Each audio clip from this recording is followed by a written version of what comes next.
All right, welcome back everybody to Triple Play Fantasy's YouTube channel.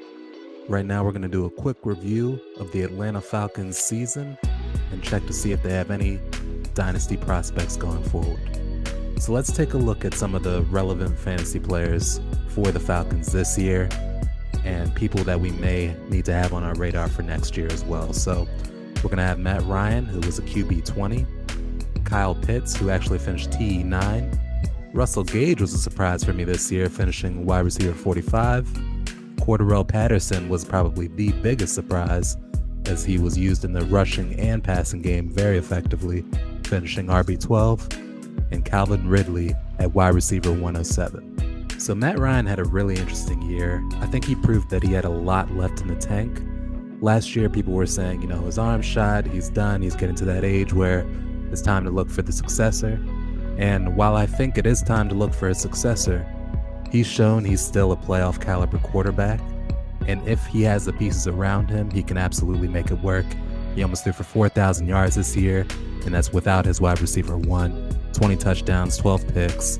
I think with a more consistent run game and improved passing weapons around them, the Falcons are not far off from being a playoff team. At 7-10 this year, they were pretty much up and down, but I think you saw them beat a lot of good teams, and if you can beat good teams and beat the teams that you're supposed to beat, you should have no problem making the playoffs in the NFC. Kyle Pitts, he had a really interesting year. He was somebody that I wasn't super high on coming out of the draft. I thought he was a little bit too high on people's boards, considering rookie tight ends normally have a steep learning curve coming into the league, but he was used pretty effectively. A rookie with 1,000 yards receiving isn't anything to sneeze at. He had 110 targets and caught 68 catches. He was the leading rookie tight end in terms of production, and I think that's what you wanted to see from him, especially with how high he was drafted. The only negative I'd have on Kyle Pitts is that in terms of fantasy, we're looking for those touchdowns. We need those touchdowns because they can make up your whole day, especially if you have a rough day receiving. So if you can become more of a red zone target, which he should be with his size and his speed, I think he's going to be an excellent TE for years to come. I think he'll be a perennial top 5 TE going forward in Dynasty and redraft. Russell Gage. Okay, so this is somebody that I really struggle to value. So he had 770 yards receiving and 4 touchdowns on the year. He was effectively the wide receiver 1 on the year because Calvin Ridley was out.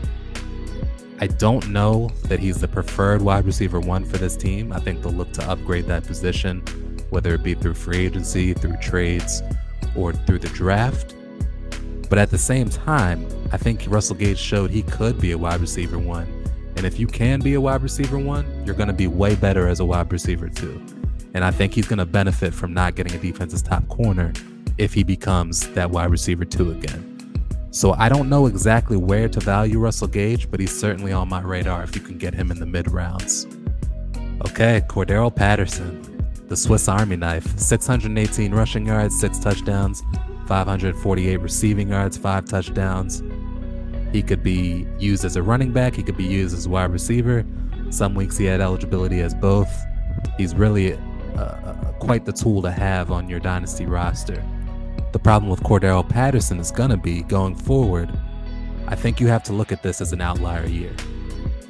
He hasn't really had this kind of production in the past, probably because they were using him wrong. My issue is, as the Falcons become a more complete team, the demand for a gadget player in your offense goes down because you're going to have a specific player for a specific role rather than using one player for multiple roles. And he's somebody that I would sell high on if I could. Last but not least, Calvin Ridley. Really disappointing year from him. 281 receiving yards, 2 touchdowns. He was injured. He also had a lot of mental health struggles during the year.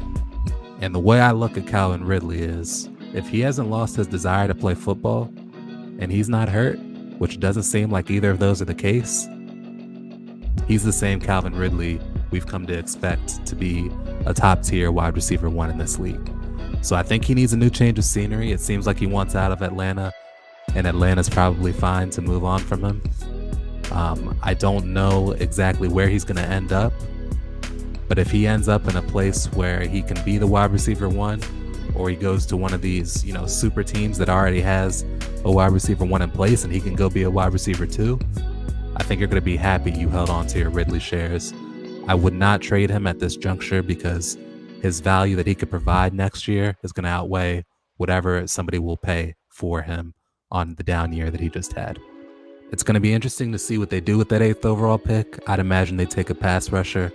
But I think in terms of ranking their needs, I think getting the Calvin Ridley situation handled will be critical, because if they can trade him for value, they can maybe, get a pass rusher so they don't have to take one with the 8th overall pick, or they can get a Matt Ryan successor so they don't have to take that with the 8th overall pick.